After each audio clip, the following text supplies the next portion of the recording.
my name is Ellen, and I'm one of the naturalists out here at Severson Dells Nature Center. Have you ever been out in the fall walking along maybe a country road or out in a prairie area and you've come across one of these? This is probably my favorite thing of fall time. And even as a child, I couldn't wait for fall to come because I would run out in the fields and liberate as many of these as I could possibly find. If you don't know what this is the seed pod of the common milkweed plant, Asclepias syriaca. And this is the time of year when they are ripening and they split open and then the seeds are going to come out. So if you look real closely inside here, you can see where the seeds are all lined up almost like fish scales on the side of a fish, all neatly packed in there. This one is not yet ready to release the seeds. When they're completely ripe and they have dried, the pod splits open, and this is what happens next. And the fluff comes out, and it's all laid in there. Pull some out here, and they fluff out. They're attached to a midrib, and when the wind blows, they blow away. And that's what's the most fun about these things. But if you've ever looked at these real closely, they're pretty fascinating, and they have a very fascinating history as well. So what do we call this white stuff? It has 4 different names at least. You could call it fluff, you could call it silk, you could call it the pappus, you could call it the coma, you could call it floss. So it's called many different things. And the purpose of it is to provide a little parachute that the brown seed, which is right there, is attached to, and allows it to float on the wind so that it gets away from the parent plant and can reseed itself someplace else. Well, what's fascinating about this, one of the things that's very fascinating, is that each of these little silk hairs is hollow and it's coated with wax. And when things are hollow, that means they're going to insulate really, really well. So you think of deer hair. Deer hair is hollow so that it keeps the deer really warm in the winter. Their winter hairs are hollow. Their summer hairs are not. But the winter hairs are hollow. So that keeps them really, really warm.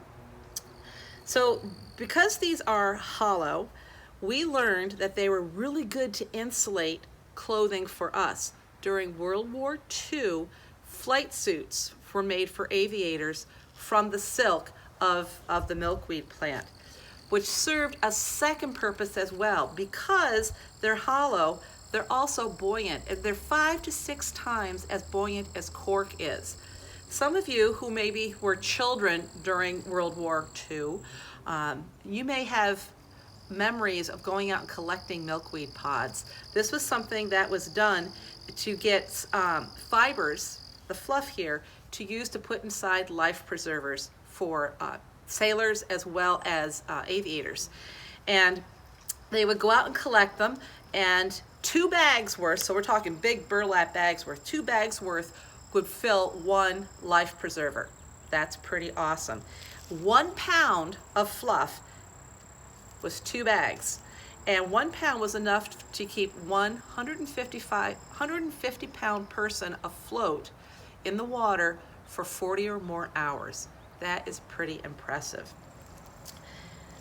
So during World War II, here's a picture of children collecting, who collected some of the pods. There you can see the size of the bags. But during World War II, sometimes in some communities, they would have picking bees, where all the businesses in town would close down when the pods were just ripe, so that everybody would go out in the fields and collect them, so that they would have them for the war effort. People got paid anywhere from 15 to 25 cents a bag for the pods, which was pretty awesome. That was good money back then. And here's a picture I found of a woman up in Wisconsin with one of the life vests. Look kind of like the old-fashioned ones we called horse collars that are still out there today, but most of our modern life preservers don't look quite like that. So milkweed pods, awesome stuff.